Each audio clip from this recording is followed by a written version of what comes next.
It's no secret that the people of Sutter Craft often spend their nights in strange places. But know this, we don't intend to. It's from the slipstream of sleep that we're abducted, pulled into the gravity of a dark dream, and forced to drift in and out of its shadow like circling moons. When we wake up, thrown back into the warmth of our corporeal selves, there is a piece of us, however small, that doesn't completely return from slumber. It's as if that part must remain permanently chained to some fate beyond sleep. Hell, possibly beyond death. In the beginning, no one spoke of these strange dreams. Who knows? Perhaps we feared giving life to some horrible nightmare, granting it the capacity to escape from its home within our subconscious, to find accommodations among the waking.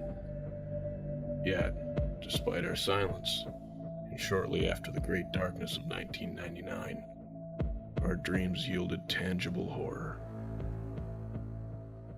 I can remember when Bert Cummings unearthed the first coffin while he was digging a grave for one of his dogs. It was sleeping beneath the soil like a dirty secret awaiting discovery, eager to blight the world. Word spread quickly, of course, and soon the whole town came out to view the solidified contents of our collective nightmare.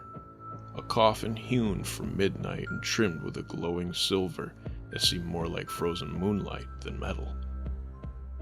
But it was only after we opened the coffin that we truly understood what dark conspiracies had hatched just below our feet, stretched out before us, wrapped in strands of black leather, like proof of devils. A monstrous humanoid corpse that could only have been conceived by forces that partook from no earthly source.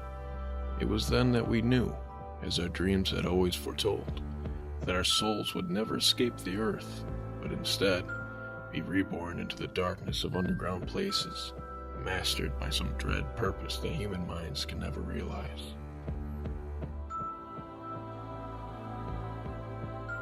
More grim discoveries soon followed. Sometimes we'd find the coffins beneath freshly plowed fields, or below the flayed earth of rock quarries. One of the evil things was even found lodged inside the throat of an old well, if you could believe it.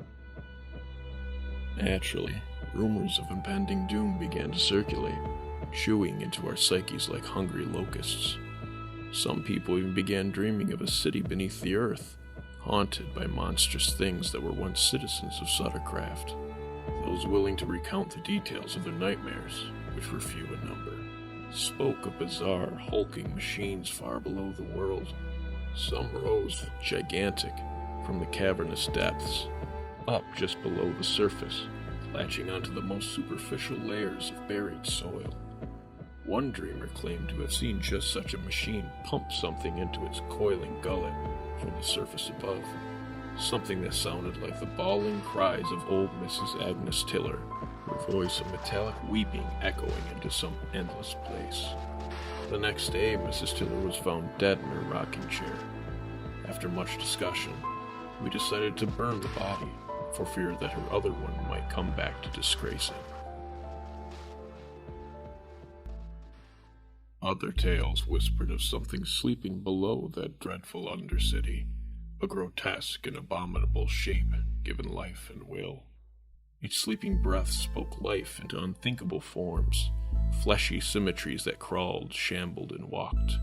Some even believed the caskets to be the direct offspring of the slumberous thing's dreams, boxed memories born into the shallow strata of our small town, or even more frighteningly, the coffined omens of things to come. Of course, we tried destroying the caskets we found, but as soon as one was destroyed, another would be unearthed.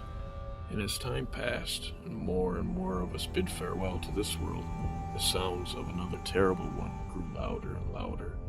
Sometimes, in the calm of a dead summer night, one could hear the voice of a sinister industry whispering up from rat holes, drainage pipes, and caves. Eventually, aspirations of escape dwindled, and we abandoned any hope of ridding ourselves of the coffins, the corpses, and our fate of joining the unholy darkness under the earth.